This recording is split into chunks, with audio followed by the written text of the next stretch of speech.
अस्सलाम वालेकुम स्टूडेंट्स। आज के इस लेक्चर में हमने एवोगैड्रो लॉ को डिस्कस करना है। सबसे पहले है इसका इंट्रोडक्शन देखते हैं कि क्या है। और वैसे हम पढ़ रहे हैं एवोगैड्रो लॉ। एवोगैड्रो लॉ का नाम ये एवोगैड्रो क्यों है, क्योंकि इसको एवोगैड्रो ने प्रपोज किया था और ये लॉ जो है ना उसके नाम की वजह से ही है। अब Avogadro law explain the relationship between the volume of gas and the number of molecule present in it।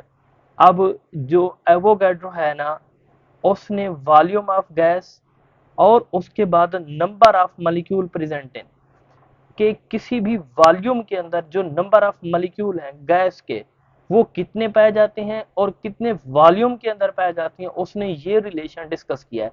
जैसा कि हमने प्रीवियस लेक्चर में चार्ल्स लॉ को देखा था। चार्ल्स लॉ ने वॉल्यूम और टेम्परेचर को डिस्कस किया है और जो एवोगैड्रो है उसने वॉल्यूम और जो मॉलिक्यूल्स हैं गैस के वो कितने पाए जाते हैं किसी भी कंटेनर के अंदर, उसने इस चीज को डिस्कस किया है। अब ये बात है कि वॉल्यूम भी जब ये लॉ डिस्कस किया जाए या कोई भी बात हम लेबोरेटरी में जाके कोई एक्सपेरिमेंट परफॉर्म करें तो वॉल्यूम हमें स्पेसिफिक करना पड़ेगा। अब ये नहीं है कि एक कमरे को हम ले लें कि इस कमरे में गैस ऑफ मॉलिक्यूल कितनी है, इनको काउंट करना भी बहुत ज्यादा मुश्किल हो जाएगा। वॉल्यूम जहाँ पे भी हम लेंगे स्पेसिफिक वॉल्यूम लेंगे और स्पेसिफिक चीजें काउंटेंट चीजें लेंगे, फिर जाके हमने ये इस तरीके के लॉ को अगर हमने एक्सप्लेन भी करना हो लेबोरेटरी में जाके तो इस तरीके से हम एक्सप्लेन करते हैं। ये तो उन्होंने बिल्कुल थ्योरेटिकली प्रूव किया हुआ है, तो ये हम पढ़ रहे हैं। ठीक है।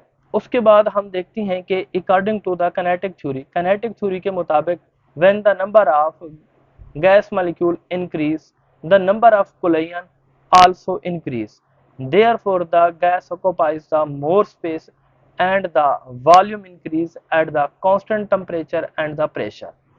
अब ये है कि जब हमारे पास नंबर ऑफ मॉलिक्यूल्स इंक्रीज हो जाएंगे, गैस में नंबर ऑफ मॉलिक्यूल्स इंक्रीज हो जाएंगे, एक खास हम कंटेनर ले लें या हम कोई और चीज ले लें, उसमें जब नंबर ऑफ मॉलिक्यूल्स गैस के इंक्रीज हो जाएंगे तो साफ ज़ाहिर है जब नंबर ऑफ मॉलिक्यूल ज्यादा होंगे तो उनमें कुलियन भी ज्यादा होगी।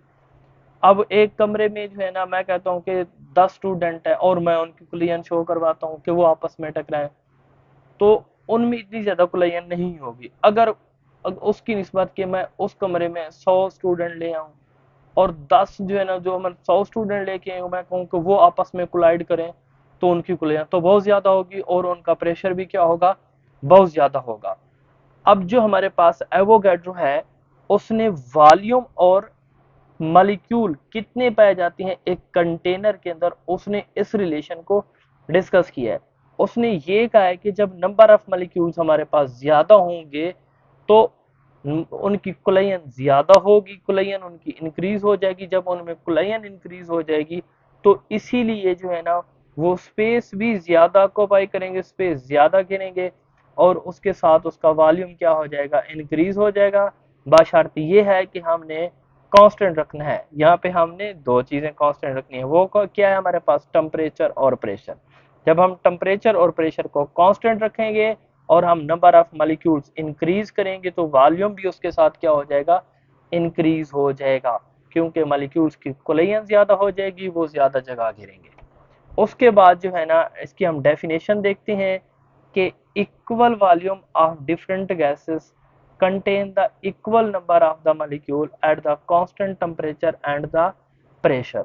अब उसने कहा है कि इक्वल वॉल्यूम कि एक जैसा वॉल्यूम हो डिफरेंट गैसों के अंदर जो कंटेन करती हैं equal number of molecules at the constant temperature and the constant pressure, कि एक ही दो हमारे पास मुख्तलिफ वॉल्यूम है, टेम्परेचर और प्रेशर को हमने क्या रखा है, कांस्टेंट रखा है, तो उसमें क्या होंगे, इक्वल नंबर ऑफ मॉलिक्यूल्स ही होंगे। अब मजीद ये है कि हम इसका मैथमेटिकली इसको प्रूव करते हैं कि क्या है, ये v जो है ना डायरेक्टली प्रोपोर्शनल है एन, n का मतलब क्या होगा, नंबर ऑफ मॉलिक्यूल्स। अब v का मतलब है हमारे पास वॉल्यूम ऑफ गैस और n का मतलब क्या है हमारे पास नंबर ऑफ मोल्स या नंबर ऑफ हमारे पास मॉलिक्यूल्स ऑफ गैस।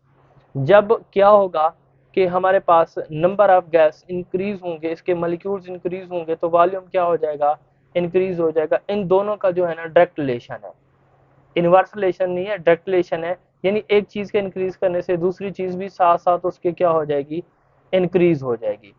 उसके बाद है इसकी कोई वजाहत दी गई है, उसको हम पढ़ते हैं एक्सप्लेनेशन को, कि when the more gases molecule are the added. हम अगर किसी दो कंटेनर लिए, एक कंटेनर में हमने सेम टेम्परेचर के ऊपर नंबर ऑफ मॉलिक्यूल्स रखे और दूसरा लिया है सेम, हमारे पास टेम्परेचर और प्रेशर कांस्टेंट था, और हमने उसमें नंबर ऑफ मॉलिक्यूल्स क्या कर लिए, ज़्यादा ऐड कर लिए। जैसे ही हमने उसमें नंबर ऑफ मॉलिक्यूल्स ज़्यादा ऐड कर लिए तो उसको वॉल्यूम उसने क्या कर लिया, ज़्यादा ऑक्यूपाई कर लिया, घेर लिया। तो ये है कि इसमें नंबर ऑफ कोलिजन क्या हो जाएगी, इंक्रीज हो जाएगी। जब हमने गैस ज़्यादा ऐड की तो गैस जो है ना ये ऑक्यूपाई करेगी मोर स्पेस, और वॉल्यूम इसका क्या हो जाएगा, इंक्रीज हो जाएगा। अब व्हेन द मॉलिक्यूल्स डिक्रीज, जब मॉलिक्यूल्स हम डिक्रीज करेंगे तो इसके साथ हमारे पास वॉल्यूम भी क्या हो जाएगा, डिक्रीज हो जाएगा। ये है हमारा आज का लेक्चर, जिसमें हमने डिस्कस किया है एवोगाड्रो लॉ को, जिसने बताया है कि वॉल्यूम और नंबर ऑफ मॉलिक्यूल्स का आपस में डायरेक्ट रिलेशन है। ये नंबर ऑफ मॉलिक्यूल्स इंक्रीज करने से वॉल्यूम क्या हो जाएगा, इंक्रीज हो जाएगा, और नंबर ऑफ मॉलिक्यूल डिक्रीज करने से वॉल्यूम क्या हो जाएगा, डिक्रीज हो जाएगा। शर्त यह है कि प्रेशर और टेम्परेचर हमने क्या करना है, कांस्टेंट रखना है। इसकी वजह ये है कि नंबर ऑफ कोलिजन क्या हो जाएगी, इंक्रीज हो जाएगी। गैस के मॉलिक्यूल्स प्रेशर ज़्यादा एक्सर्ट करेंगे, और जब वो प्रेशर ज़्यादा एक्सर्ट करेंगे तो वो वॉल्यूम भी ज़्यादा ऑक्यूपाई करेंगे। इंशाल्लाह मिलती हैं अगले लेक्चर में। अल्लाह हाफिज़।